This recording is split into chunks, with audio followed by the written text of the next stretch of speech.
The 27th UN Climate Change Conference of the Parties talk started on Sunday, the 6th of November, with the formal opening taking place on Monday. UN Secretary-General Antonio Guterres didn't mince his words when he said the world was on a course to climate hell.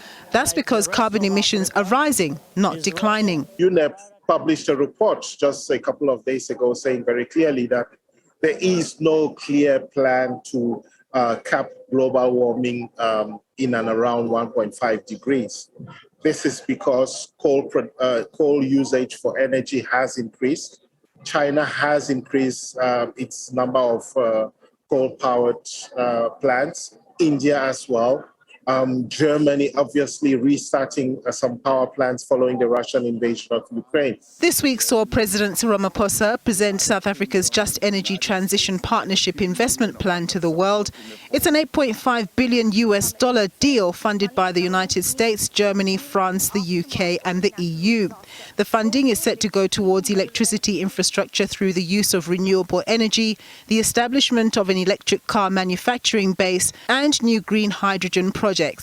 However, President Ramaphosa said in reality, the country would need around 1.5 trillion rand to fully effect the energy transition over the next 20 years. One energy observer says the latest Just Energy Transition deal and more to follow will burden South Africans with generational debt. If you do an analysis of what the so-called grants and funding entails, 97% of the so-called funding is loans.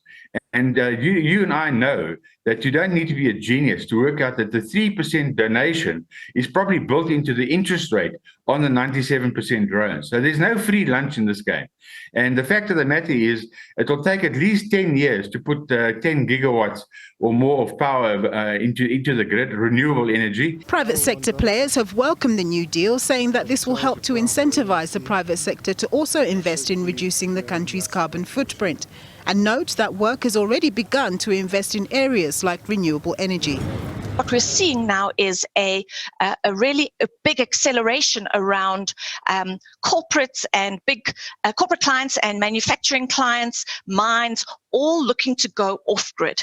And to an extent, it's because we've been forced to, because we can't rely on Eskom.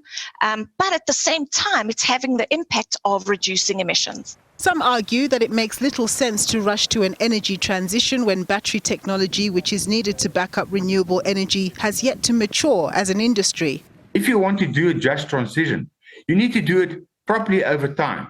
You can't do what the Rater and Eskom is doing now, switching off deliberately available coal power. I mean, Komati is currently in its decrepit state because it hasn't been maintained. It's got an energy availability factor, the last unit that they switched off, an energy availability factor of 65%. It's 3 times higher than the best renewable technology, 3 times higher, and it's available 24/7. So, it doesn't make sense to crash the South African economy because you've got this ideology that you now want to play good boy, bad boy, close the coal stations down, and immediately jump over to unproven storage capacity, which is supposed to back up renewable technology. In the meantime, the hustle and bustle at COP27 continues. The big sticking point now is whether developed nations will agree to developing nations' demands for a loss and damage category of funds. This is essentially mature countries accepting responsibility for the carbon emissions they've made over the centuries and the climate change events that consequently impact economically weaker countries who have to rebuild basic infrastructure, usually a cost they can ill afford. Nompumelelo Siziba, SABC News, Johannesburg.